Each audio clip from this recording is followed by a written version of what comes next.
Hare Krishna, Krishna Krishna, Hare Hare, Hare Ram, Ram Ram, Hare Hare.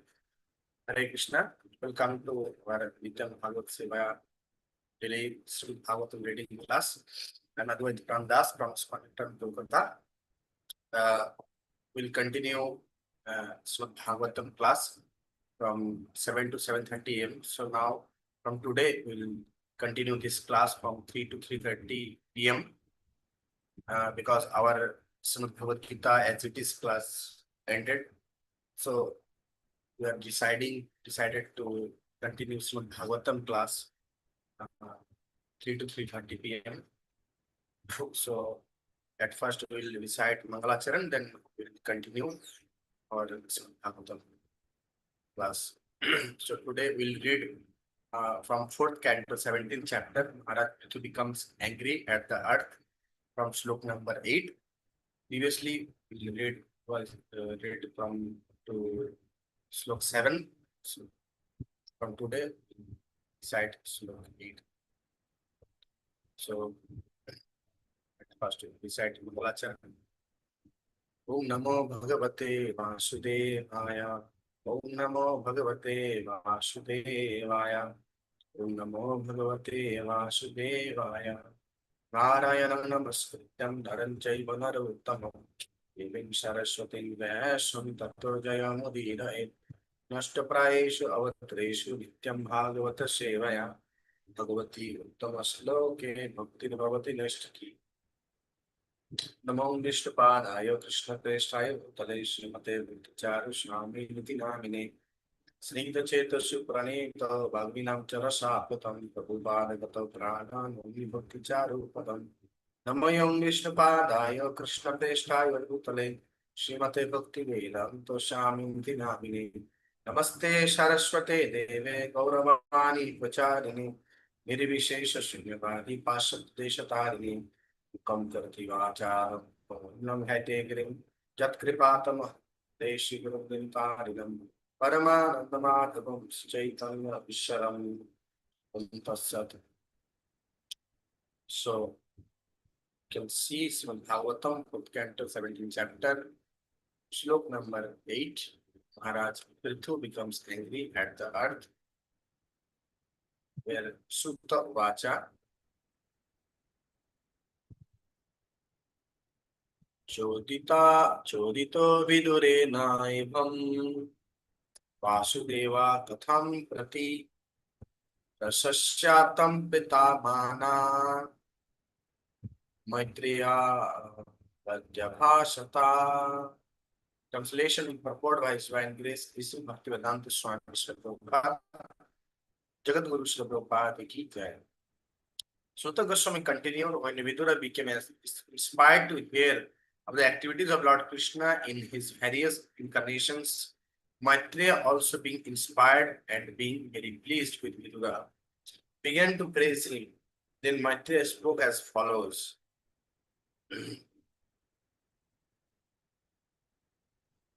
Purport here, Prabhupada said that talk of Krishna Katha or topics about Lord Krishna or his incarnations is spiritually so inspiring that the reciter and hearer are never exhausted. That is the nature of spiritual talks. We have actually seen that one can never become satiated by hearing the conversations between Vidura and Maitreya. Both of them are devotees. And the more Vidura inquires, the more Maitreya is encouraged to speak. A symptom of spiritual talks is that no one feels tired. Thus, upon hearing the questions of Vidura, the great sage Maitreya did not feel disgusted, but rather felt encouraged to speak at greater length. Next 9. Maitreya Vacha.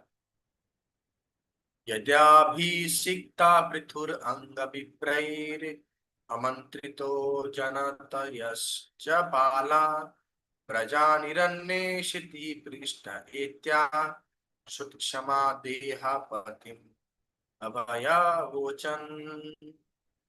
Translation: The great sage Maitreya continued, my dear Vidura, at the time King Prithu was enthroned by the great sages and Brahmanas and declared to be the protector of the citizens, there was a scarcity of food grains. The citizens actually became skinny due to starvation. Therefore, they came before the king and informed him of their real situation. Purport. Here Prabhupada said that information is given herein concerning the selection of the king by the Brahmanas. According to the Varnashram dharma system, the Brahmanas are considered to be the head of the society and therefore to be situated in the topmost social position. The Varnashram dharma, this institution of four Varnas and four ashramas, is very scientifically designed. As stated in Bhagavad Gita, Varnashram dharma is not a man-made institution, but is God-made. In this narration, it is clearly indicated that the Brahmanas used to control the royal power. When an evil king like Vena ruled, the Brahmanas would kill him through their Brahmanical powers and would select a proper ruler by testing his qualifications. In other words, the Brahmanas, the intelligent men or great sages, would control the monarchical powers. Here we have indication of how the Brahmanas elected King Prithu to the throne as the protector of the citizens. The citizens, being skinny due to hunger, approached the king and informed him that necessary action should be taken. The structure of the Varnashram dharma was so nice that the Brahmanas would guide the head of state. The head of state would then give protection to the citizens. The Kshatriyas would take charge of protecting the people in general. And under the protection of the Kshatriyas, the Vaishyas would protect the cows, produce food grains, and distribute them. Sudras, the working class, would help the higher three classes by manual labor. This is the perfect social system. Text 10 to 11. Vayam rajam yatha rena vi tapta yathagnina kotara sthena vriksha tam adyayata saranyam yasadhito vritti kara patirina tanno bhavan ihatu ratave nanam Shudraditanam Naradeva Deva Yavannanan Nanshayamaha Ujjihito Raja Vartapatistvam Kila Lokapala. Translation. Dear king, just as a tree with a fire burning in the hollow of the trunk gradually dries up, we are drying up due to the fire of hunger in our stomachs. You are the protector of surrendered souls, and you have been appointed to give employment to us. Therefore, we have all come to you for protection. You are not only a king, but the incarnation of God as well. Indeed, you are king of all kings. You can give us all kinds of occupational engagements, for you are the master of our livelihood. Therefore, O king of all kings, please arrange to satisfy our hunger by the proper distribution of food grains. Please take care of us, lest we soon die for want of food. Here, Prabhupada said that it is the duty of king to see that everyone in the social orders, Brahmana, Kshatriya, Vaishya, and Shudra, is fully employed in the state. Just as it is the duty of the Brahmanas to elect a proper king, it is the duty of the king to see that all the Varnas, Brahmana, Kshatriya, Vaishya, and Shudra, are fully engaged in their respective occupational duties. It is here indicated that although the people were allowed to perform their duties, they were still unemployed. Although they were not lazy, they still could not produce sufficient food to satisfy their hunger. When the people are perplexed in this way, they should approach the head of government, and the president or king should take immediate action to mitigate the distress of the people. Text 12, Maitra Vacha. Ritu Prajanam Karunam Nishamya Paridevitam Dirgham Dadyau Purush Sheshtha Nimittam So Nabha Padyata. Translation: after hearing this lamentation and seeing the pitiable condition of the citizens, King Ritu contemplated this matter for a long time to see if he could find out the underlying causes. Text 13. Iti vyavasito buddhya pragrihita sarasana santadevi sikham bhume kruddhas tripura yatha. Translation: having arrived at a conclusion, the king took up his bow and arrow and aimed them at the earth, exactly like Lord Shiva, who destroys the whole world out of anger.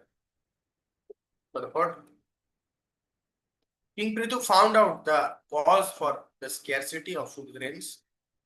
He could understand that it was not the people's fault, for they were not lazy in executing their duties. Rather, the earth was not producing sufficient food grains. This indicates that the earth can produce sufficiently if everything is properly arranged. But sometimes the earth can refuse to produce food grains for various reasons. The theory that there is a scarcity of food grains due to an increase of population is not a very sound theory. There are other causes that enable the earth to produce profusely or to stop producing. King Prithu found out the proper causes and took the necessary steps immediately. Next 14. Pradepa manadharani samyodayudham chatam Gosati apadravat hita rigibha mrigayudurta. Translation: when the earth saw that King Prithu was taking his bow and arrow to kill her, she became very much afraid and began to tremble. She then began to flee exactly like a deer, which runs very swiftly when followed by a hunter. Being afraid of King Prithu, she took the shape of a cow and began to run.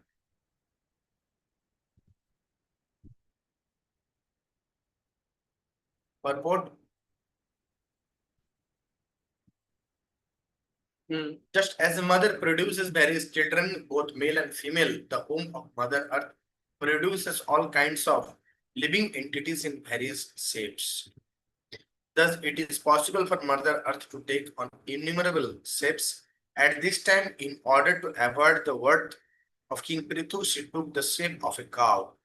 Since a cow is never to be killed, Mother Earth thought it wise to take the shape of a cow in order to avoid King Prithu's arrows. However, King Prithu, however, could understand this fact and therefore did not stop chasing the cow-shaped earth. Text 15.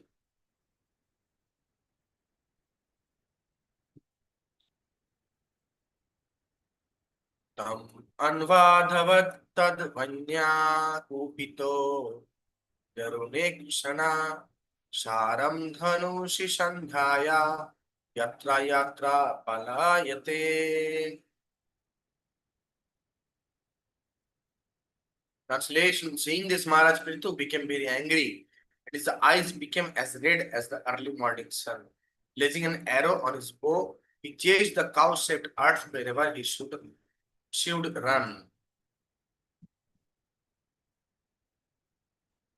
Sadisho vidisho devi Rudasi chantaram tayo dhavanti tatra tatrainam dadarshano udam. The cow-shaped Earth ran here and there in outer space between the heavenly planets and the Earth, and wherever she ran, the king chased her with his bow and arrows. Text 17. Loke navindatatranam vainyan mrityur iva praja drashtatada nivavrite gayena viduyata. Translation: just as a man cannot escape the cruel hands of death, the cow-shaped earth could not escape the hands of the son of Vena. At length, the earth, fearful, her heart agreed, turned back in helplessness. Text 18. Uvacha cha mahabhagam dharma yapannavatsala rahimam abhibhutanam alane vastuto bhavan. Translation: addressing the great opulent King Prithu as the knower of religious principles and shelter of the surrendered, she said, "Please save me. You are the protector of all living entities. Now you are situated as the king of this planet." Purport: the cow-shaped earth addressed King Prithu as Dharmagya, which refers to one who knows the principles of religion. The principles of religion dictate that a woman, a cow, a child, a brahmana, and an old man must be given all protection by the king or anyone else. Consequently, Mother Earth took the shape of a cow. She was also a woman. Thus, he appealed to the king as one who knows the principles of religion. Religious principles also dictate that one is not to be killed if he surrenders. She reminded King Prithu that not only was he an incarnation of God, but he was situated as the king of the earth as well.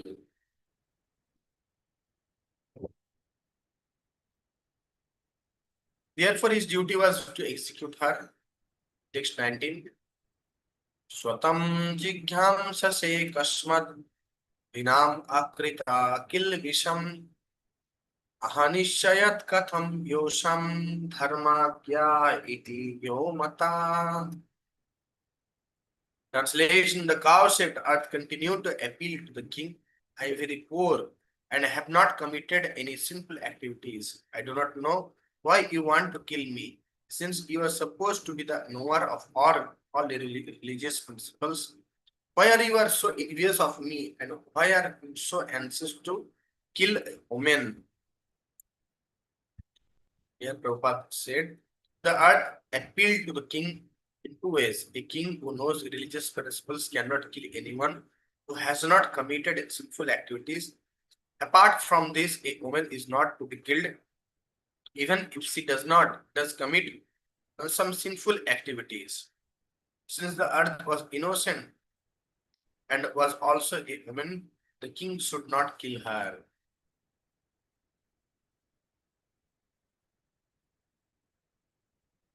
Slok 20. Praharanti na vai strishu Vitakapsa api jantava kim uta tvad vidarajan karuna dinavasala. Translation: even if a woman does commit some sinful activity, no one should place his hand upon her. And what to speak of you, dear king, who are so merciful, you are a protector and you are affectionate to the poor. Text 21. Vipadya jaram nabham yatra vishwam pratischitam atmanam cha prajas sema katham ambasi dhasyasi. Translation: the cow-shaped earth continued, my dear king, I am just like a strong boat, and all the paraphernalia of the world is standing upon me.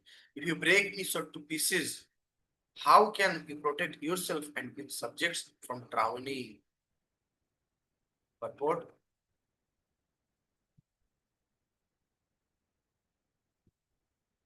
beneath the interplanetary system is the Garbha water.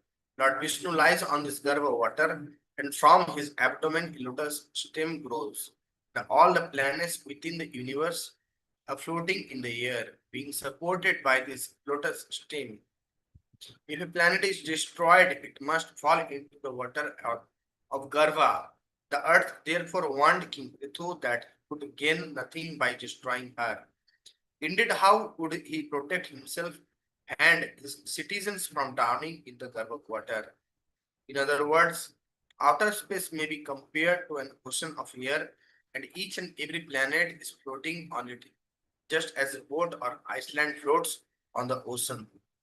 Sometimes planets are called Dvipa or islands, and sometimes they are called boats. Thus, the cosmic manifestation is partially explained in its difference by the cow-shaped Earth. Text 22. Riturvacha Vasude Tvam Badishyami Machasana Param Mukhim Bhagam Bharhisheya Vrinte Natanati Chano Vasu.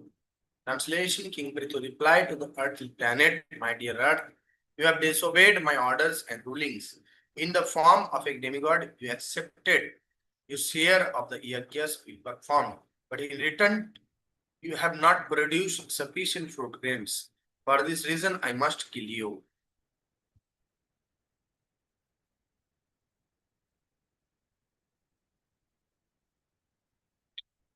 But what the cow-shaped earthly planet submitted that she not only was a woman, but was innocent and sinless as well. Thus, she argued that should not be killed. Besides, they pointed out that being perfectly religious minded, the king could not violate the religious principles that forbade killing a woman. In reply, Maharaj Prithu informed her that first of all, she had disobeyed his orders. This was her first sinful activity. Secondly, he accused her of taking her share of the youngest sacrifices but not producing sufficient food grains in return. Text 13.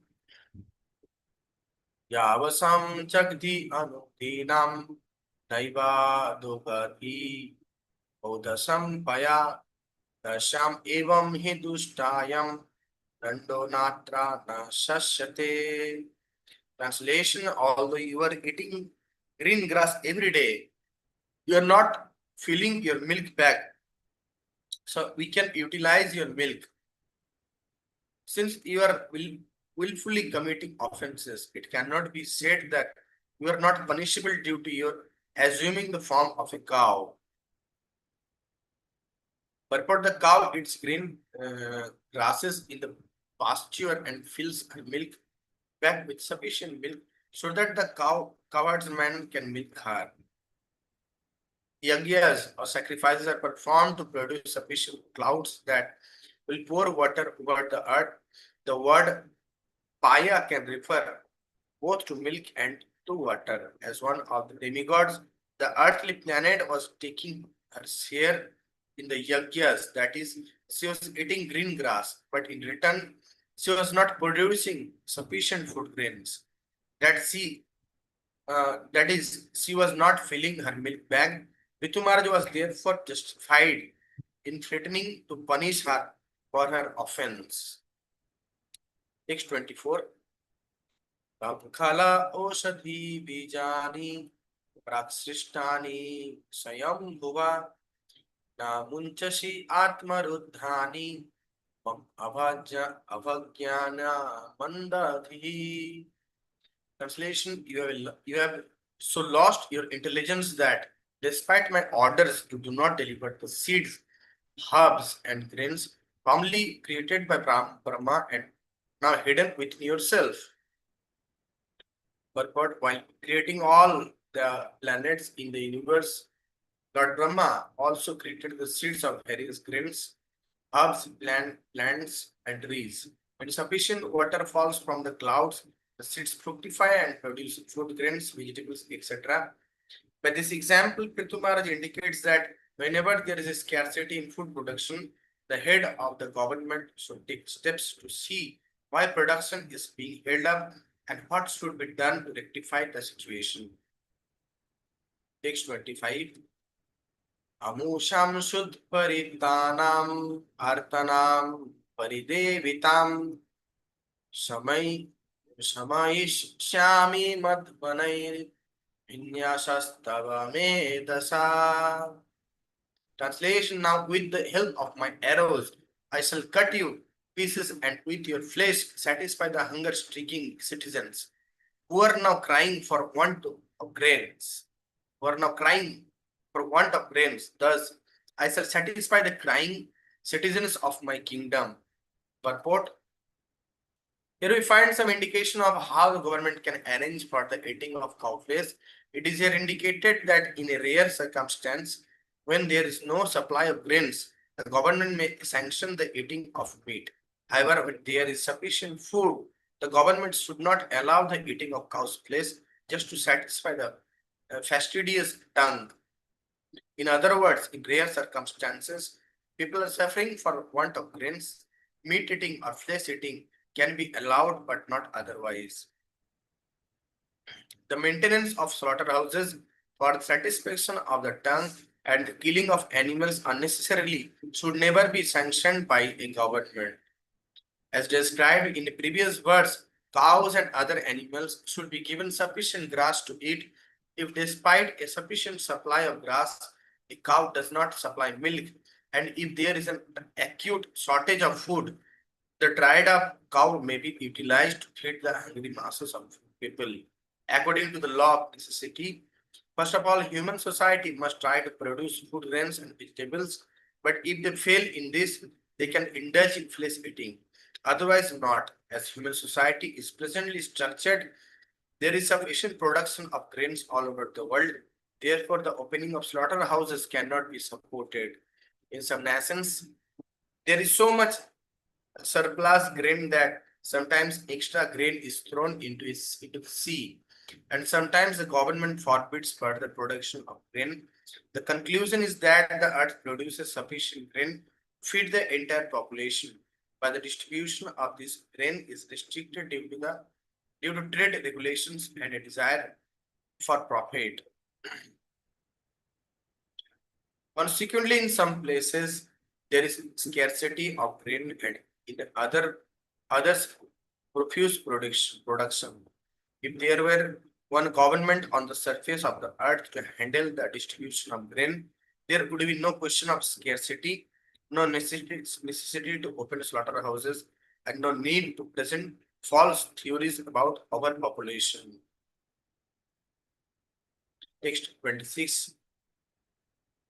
Umanyashid uta kliva atmasambhavano dhama uteshu niranukrosho Nipanam tad badho badha. Translation: an equal person to he, be he a man, woman, or important enough, who is only interested in his personal maintenance and has no compassion for other living entities, may be killed by the king. Such killing can never be considered actual killing. Purport: the planet Earth is actually a woman in her constitutional form, and as such, she needs to be protected by the king. Prithumara argues, however, that if a citizen within the state, be he man, woman, or enange, is not compassionate upon his fellow men, he or she may be killed by the king, and such killing is never to be considered actual killing. As far as the field of spiritual activities is concerned, when a devotee is self-satisfied and does not preach the glories of Krishna, is not considered a first-class devotee.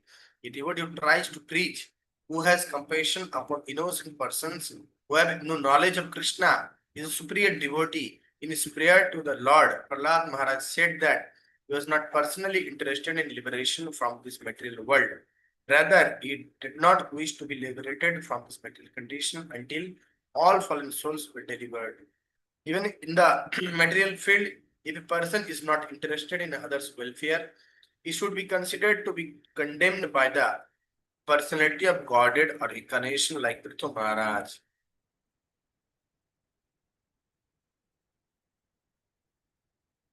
So today we'll stop here. From tomorrow we'll recite from 27th slok.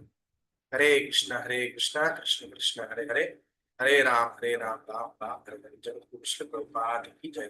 Pavan Slapur Maharaj ki jai. Anant Prabhu ke Vishnu Bhakti Jai. Jai Nitai Krishna, Jai Mahadev.